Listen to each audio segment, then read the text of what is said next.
Welcome to Deadlines and Dirty Dishes. I'm your host, Alison Quinn, virtual assistant, online business manager, and founder of my own flexible, freelance-powered business. By day, I help entrepreneurs get organised, gain momentum, and stop doing it all alone. By night, I'm a solo mum navigating the beautiful chaos of life with my daughter. This podcast is for you, the self-employed, the overcommitted, and the curious. I promise honest insights, behind-the-scenes real talk, and practical tips for building a business that works on your terms. No sugarcoating, just authentic conversations about balancing deadlines and dirty dishes. So whether you're folding laundry, commuting, or stealing a moment of peace, I'm glad you're here with me today. Let's get into it. Before we jump in, let me ask you something. When you think about innovation in business, what comes to mind? Tech startups in gleaming offices, corporate R&D departments with massive budgets. Well, today I want to challenge that picture and shine a light on a different kind of innovation engine, freelancers. That's right, those of us working from kitchen tables, co-working spaces, and yes, sometimes in our pajamas, are quietly revolutionising how small businesses operate, and it's happening every single day without much fanfare. As a virtual assistant and online business manager myself, I've had a front row seat to this phenomenon. For years, I've been working with purpose-led founders, creative agencies, and consultants who rely on freelance talent not just to get things done, but to reimagine how their businesses can work. What I've noticed is that we freelancers don't just support businesses, we actively shape how they evolve. We bring fresh perspectives, cross-industry insights, and practical solutions that often fly under the radar as innovation, but are transforming business practices nonetheless. Today, we'll explore how necessity breeds creativity in the freelance world, why our multi-skilled approach leads to unique problem solving, and how the collaborative networks we build are creating ripples of change across the small business ecosystem. Whether you're a freelancer yourself, someone who works with freelancers, or you're just curious about how the modern workforce is evolving, I think you'll find some valuable insights in today's conversation. So settle in with whatever task you're multitasking with, because I know you are. And let's talk about the hidden force fueling innovation in small businesses. Let's take a moment to appreciate just how significant the freelance economy has become. We're not talking about a fringe element of the workforce anymore. In 2025, over 4.38 million people in the UK are self-employed. That's about 13% of the entire workforce. Think about that. Roughly 1 in 8 working people in this country is charting their own course professionally. And in certain sectors, the numbers are even more striking. In the creative industries, freelancers make up around 32% of the workforce, more than 1 in 4. That's photographers, designers, writers, developers, and production specialists, all working independently while collectively powering an entire industry. These aren't just statistics on a page. They represent a fundamental shift in how our economy functions. Each of those 4.38 million people is essentially a micro-business, making independent decisions, creating their own systems, and solving problems without the infrastructure of traditional employment. What's particularly interesting is the growth trajectory. While I won't bore you with year-by-year comparisons, the trend is clear. More people are choosing this path every year, despite the challenges and uncertainties it brings. And yes, there are plenty of those. The question is, why? What's driving this shift? For some, it's about flexibility and autonomy. For others, it's a response to changing industry demands or employment patterns. Many found themselves pushed into freelancing during economic downturns and discovered they preferred it, challenges and all. For me, the shift into freelancing came after a major change in my personal life, becoming a mum. I'd spent over 15 years in academic administration, management and leadership roles, with a sidestep into the tech startup world earlier in my career, and I knew I wanted to do something fresh. Something that allowed me to be present for my child, while also using the skills I'd spent years developing. That journey properly kicked off thanks to a brilliant introduction from my friend Caroline, who connected me with Anne from the PA portal. At the time, Anne was already a well-established VA. We first spoke while I was pregnant and reconnected when my daughter was 6 months old. That second meeting was the catalyst. A few months later, I joined Anne as an associate, learning the ropes and building my own business alongside it, including designing my first WordPress website. Anne became a mentor and a real inspiration. And funnily enough, Caroline later launched her own successful VA business too, Perks Admin. We've grown our careers in parallel, each taking our own path but cheering one another on. Now, 6 years in, I've shaped a business that blends practical support with strategic partnership, flexing with each client's stage of growth. It's not about doing everything. It's about knowing when to step in and when to bring others in. What I've discovered through my own freelancing journey is that innovation and creative out-of-the-box thinking emerges from the daily problem solving of millions of people figuring things out as they go, sharing what works, and constantly refining their approaches. When we look at small businesses in particular, this freelance economy isn't just adjacent to their operations, it's deeply interwoven with them. Small business owners, freelancers, and entrepreneurs collaborate with and learn from each other. The boundaries are fluid, and that fluidity creates space for new ideas to develop and spread. So when we talk about freelancers driving innovation, we're not talking about a small, isolated phenomenon. We're talking about a substantial economic force that's reshaping how work gets done across entire industries. We're not a footnote in the economic story. We're increasingly becoming a central chapter. Let me tell you something about necessity and innovation. They've always been the closest of friends. When you're a freelancer, you don't get the luxury of departmental handoffs. There's no accounting team to sort your finances, no client success manager to handle difficult conversations, and certainly no IT department when your computer decides today's the day for an existential crisis. You're it. The whole operation. The buck starts and stops with you. And this reality creates a particular kind of pressure cooker for innovation. Think about the typical freelancer's week. Monday might involve finalising a client proposal. Tuesday could be delivery day for a project. Wednesday might be spent chasing invoices and reconciling accounts. Thursday could involve troubleshooting website issues. And Friday might be dedicated to planning content for the next month. That's 5 completely different skill sets right there.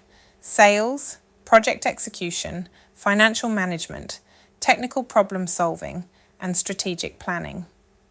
This jack-of-all-trades existence isn't sustainable without developing systems. And developing systems requires innovation. Not the glossy, venture capital-backed kind of innovation, but the practical, necessity-driven kind that actually works in real-world conditions. Budget constraints play a fascinating role here too. When you're bootstrapping a freelance business, you can't throw money at problems. You don't have $500 a month to spend on every shiny software solution that promises to solve your challenges. Instead, you learn to be resourceful, to find the affordable tools that do 80% of what you need, and then develop workarounds for the remaining 20%. This frugal innovation mindset leads to some truly creative approaches.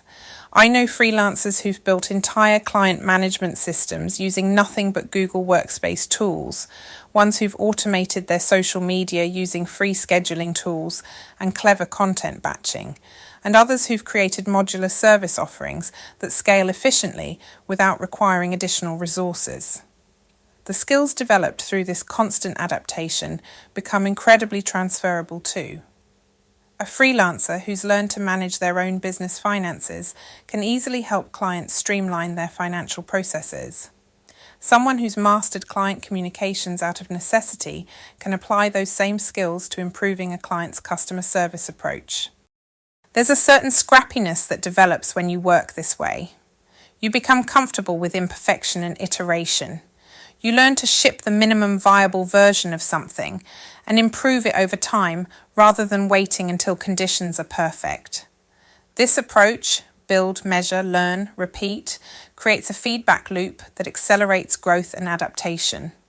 And perhaps most importantly, this necessity-driven innovation is deeply practical. It's not theoretical or aspirational, it's battle-tested in the trenches of day-to-day business operations. That's precisely why freelancers often bring such valuable perspectives to their client relationships. We've already lived through and solved many of the problems our clients are facing, because we had no choice but to figure them out for ourselves. Let me pull back the curtain on what my day-to-day actually looks like as a virtual assistant and online business manager. Last week, I juggled everything from Reddit ad strategy and package restructuring to website updates and client calls. One morning, I was deep in researching ad platforms and drafting outreach for a new campaign. Later that day, I was in back-to-back client calls, followed by hands-on work updating a website with new exhibitions and pages, making sure the visuals, content, and functionality aligned perfectly. This blend of hands-on implementation and higher-level strategy is typical of the hybrid VA OBM support I offer. And it's what allows my clients to keep momentum while scaling sustainably. The innovation happens in the connections between tasks, clients, and systems. A solution that works in one business often sparks ideas in another. What ties it all together isn't just flexibility, it's lateral thinking. I'm not just the admin person or the tech fixer or the project wrangler. I'm often all three in the same day, moving fluidly between roles depending on what each business needs most in the moment. This kind of support isn't just helpful, it's transformational.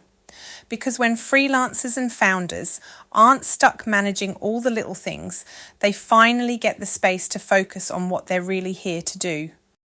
This multifaceted role means I'm constantly learning, constantly adapting, and constantly looking for patterns across different businesses and industries. The innovation doesn't happen in grand dramatic moments. It happens in the quiet realization that a process that works in one context might solve a problem in another. It happens when necessity forces me to build something new because the existing options don't quite fit. One of the biggest misconceptions about freelancing is that you need to do everything yourself. There's this image of the lone wolf professional, hunched over their laptop at midnight, frantically juggling client work, admin, marketing, and bookkeeping all at once. And yes, many of us start that way. I certainly did. But the freelancers who truly thrive are those who master the art of strategic delegation. Let me be clear about what I mean by strategic delegation. This isn't about randomly outsourcing tasks you don't like. It's about making calculated decisions about where your time and energy create the most value, then building support systems for everything else. It's about knowing when bringing in another professional will actually generate better results and greater capacity than trying to handle everything solo. It's also about timing. Bringing in support too early can strain your finances. Waiting too long can lead to burnout and stalled growth. Finding that sweet spot requires honest self-assessment and sometimes a willingness to invest before it feels completely comfortable. I see this balancing act most clearly in my OBM work, where I often serve as the strategic delegation partner for busy founders. Clients who hold on to tasks for years, insisting no one else could properly represent them, suddenly gain back hours when they finally bring on support and build more sustainable frameworks. What's fascinating is how quickly this model scales. Once you experience the leverage of smart delegation, you start seeing opportunities everywhere. The social media manager who partners with a content writer, the business coach who collaborates with a graphic designer for presentations, the photographer who teams up with an editor to double their output. These aren't just random outsourcing arrangements, they're strategic partnerships that create new possibilities. The most innovative aspect of this approach isn't just the time savings, it's that these collaborative models often produce better work than any individual could create alone. When professionals with complementary skills come together around a shared goal, the solutions they develop are inherently more robust, more creative, and more effective. Contrary to what many think, delegation isn't about giving up control. It's about gaining leverage. It's about creating systems that multiply your impact. And ultimately, it's about building sustainable freelance businesses that can evolve and grow beyond the limitations of a single person's capacity. In the freelance world, we have a different relationship with learning and skill development than our corporate counterparts. While traditional businesses might spend months planning, researching, and analysing before implementing a new system, freelancers simply don't have that luxury. We learn by doing, and honestly, that's one of our greatest strengths. When I first needed to master a new project management tool for a client, I didn't sign up for a 6-week course or read the entire manual. I jumped in, created a basic framework, and started using it immediately. Was it perfect? Absolutely not. But it was functional, and each day I refined it based on real-world needs and feedback. Within 2 weeks, I had a streamlined system that worked great, and more importantly, I had solid, practical knowledge of that tool that no theoretical training could provide. This build, test, refine approach isn't just a necessity, it's actually a superior learning model in many ways.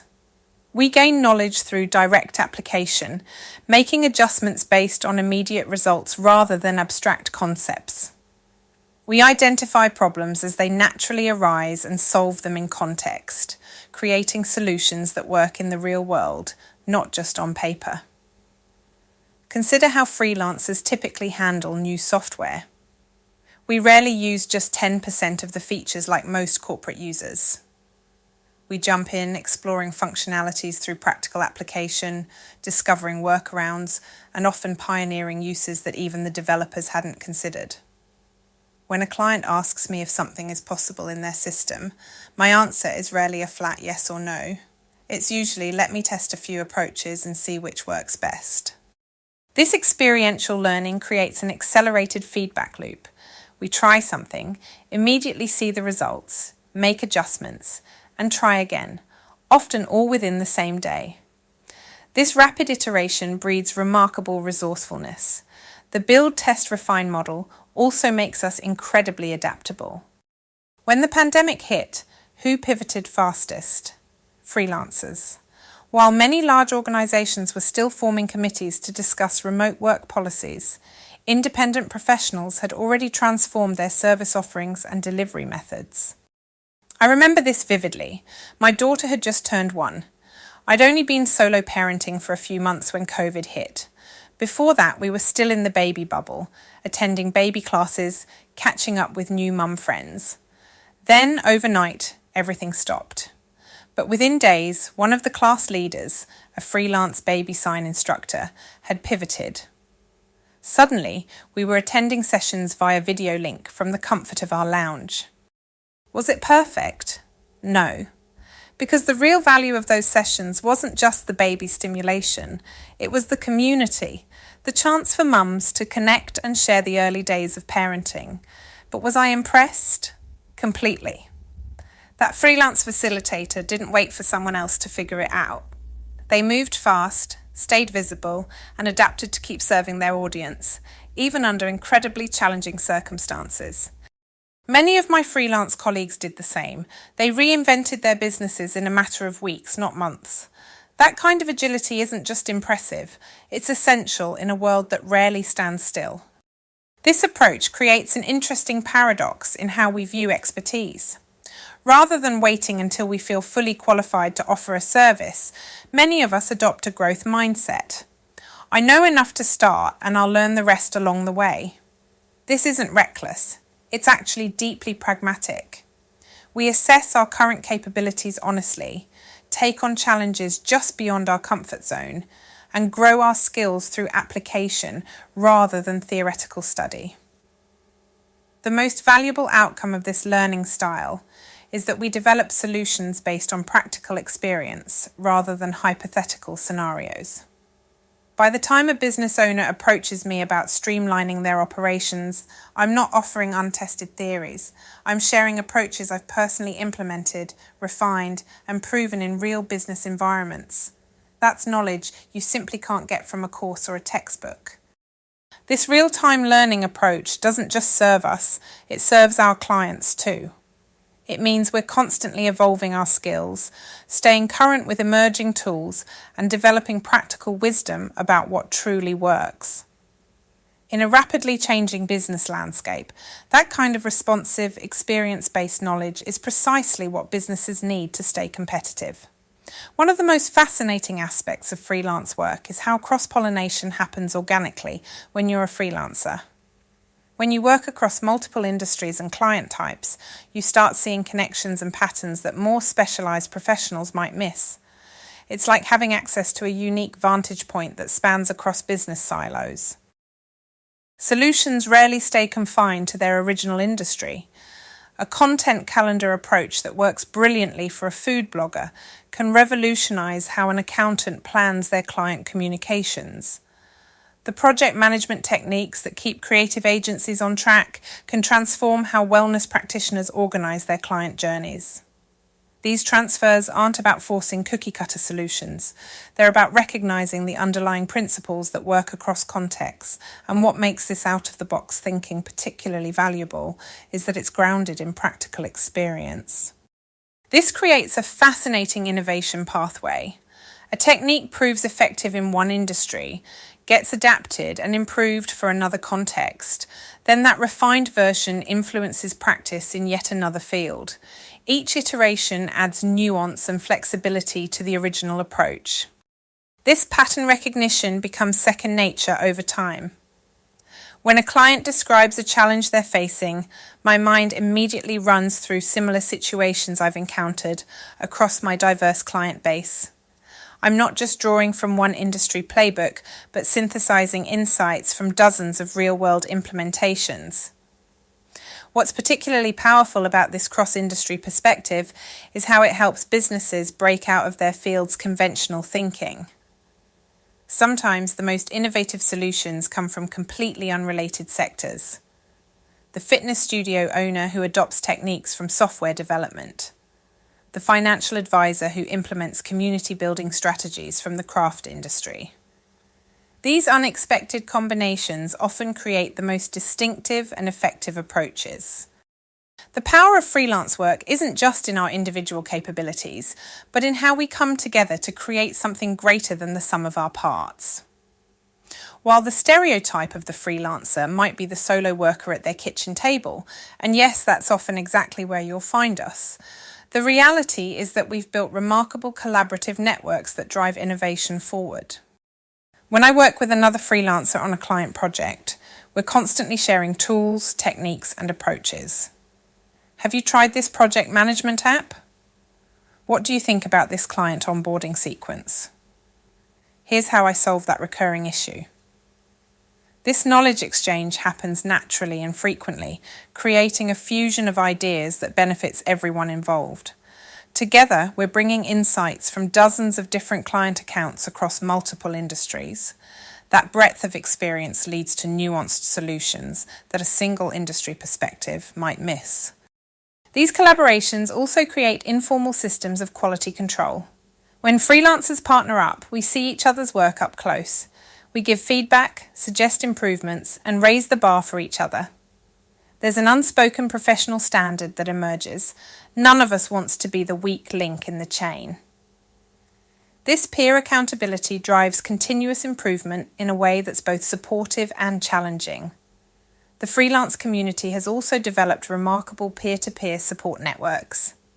From local meetup groups to online communities, these spaces generate innovation through shared learning. A challenge that might take one freelancer weeks to solve alone can be resolved in hours when presented to a community with diverse expertise and experiences. Someone has almost always encountered a similar situation before and found a creative solution. What's particularly fascinating is how these micro-innovations accumulate over time.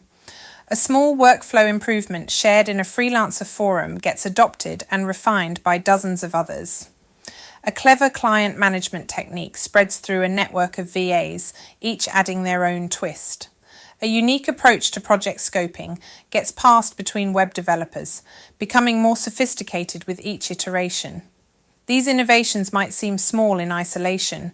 a better email template, a more efficient invoicing system, a smarter way to structure client calls, but collectively they're reshaping how business services are delivered. The compounding effect of these micro improvements creates significant momentum. What starts as one freelancer's clever solution can ultimately influence an entire industry's best practices. The most powerful aspect of these freelancer collaborations is how they transcend traditional business boundaries.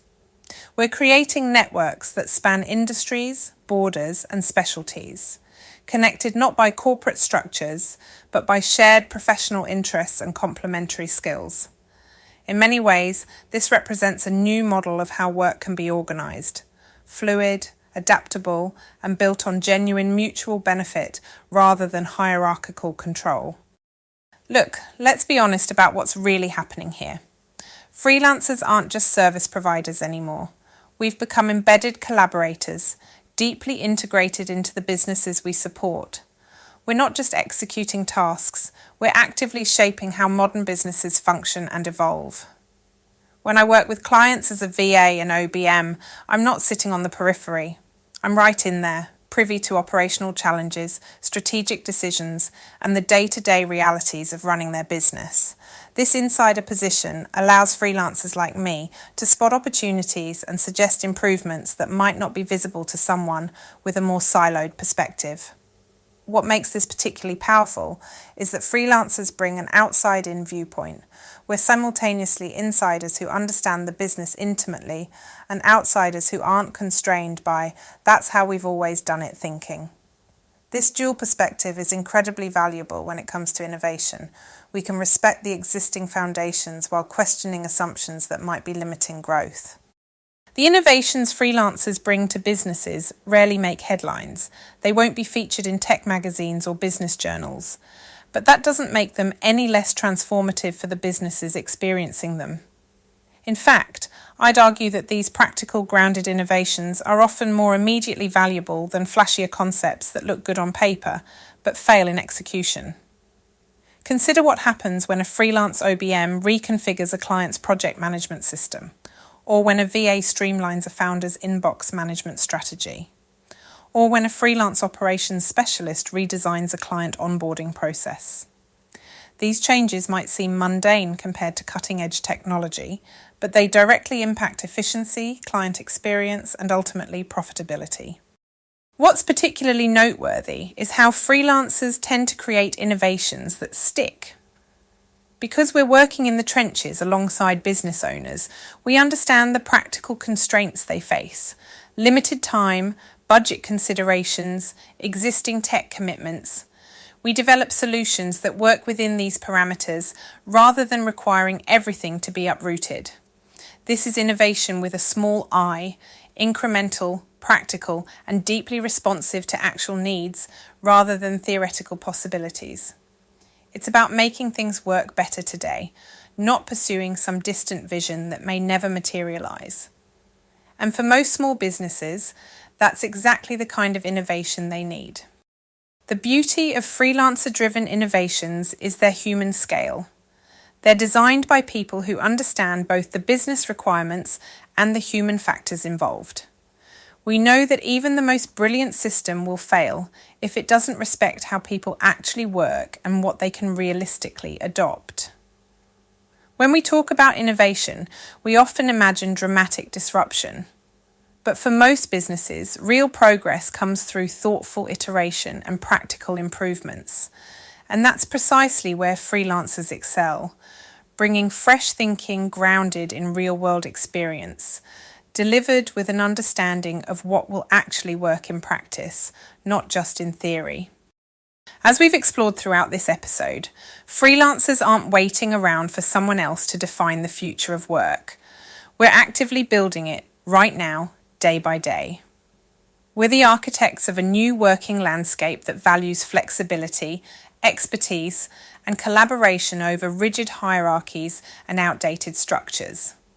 This matters because the challenges facing businesses today aren't the same as they were even 5 years ago. Markets shift faster, consumer expectations evolve constantly, technology transforms practically overnight. In this environment, the adaptability that freelancers naturally possess has become an essential business asset rather than a nice-to-have quality. Freelancers are operating as an invisible infrastructure supporting innovation across the entire economy. We're pollinators, carrying ideas, approaches, and solutions from one business environment to another. What's especially valuable about freelancer-driven innovation is its accessibility. We're not creating solutions that require massive capital investment or complete organisational restructuring. We're finding practical improvements that can be implemented quickly, tested in real conditions, and adjusted based on results. This makes innovation available to businesses of all sizes. The pandemic accelerated many of these trends, but they were well underway before 2020. Freelancers have been pioneering remote work practices, digital collaboration tools, and flexible business models for years. When the rest of the world suddenly needed to adapt, many turned to freelancers who already had expertise in these areas. We weren't just participants in this shift. We were guides helping others navigate unfamiliar territory. Looking ahead, I believe freelancers will continue to be at the forefront of defining what work looks like in the coming decades. Not because we're trying to be disruptive, but because we're pragmatically solving real problems every day. We're finding better ways to collaborate, communicate, deliver value, and measure results, all while maintaining the human element that makes work meaningful. So the next time someone talks about the future of work as some distant concept, remember that it's already being built by millions of freelancers who are reimagining what's possible, one project at a time. If you're intrigued by what we've discussed today and want to learn more about the world of freelancing, I've got some fantastic resources to share with you. The Society of Virtual Assistants UK is an incredible community for VAs at all stages of their journey. Their website offers guidelines, rate surveys, and best practices that have been invaluable to me throughout my career. It's a great starting point if you're considering virtual assistants as a freelance path. For broader freelance insights, EPSE, that's the Association of Independent Professionals and the Self-Employed, advocates for freelancers across all sectors and provides excellent research on the freelance economy.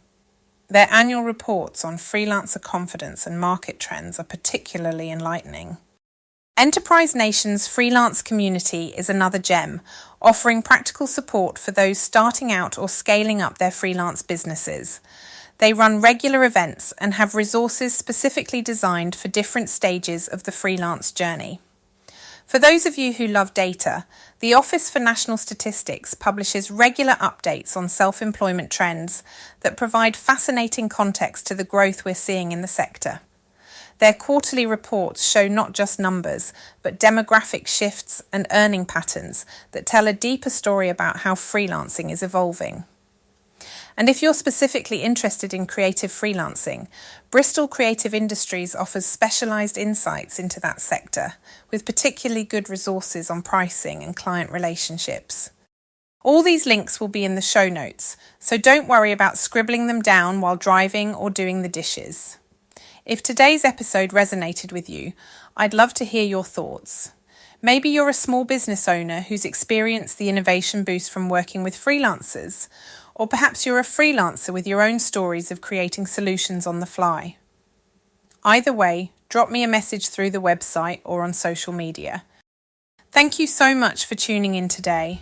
If you found value in this episode, sharing it with a friend or colleague is the highest compliment you could give. Until next time, I'm Alison Quinn, reminding you that between the deadlines and dirty dishes, we're all building something remarkable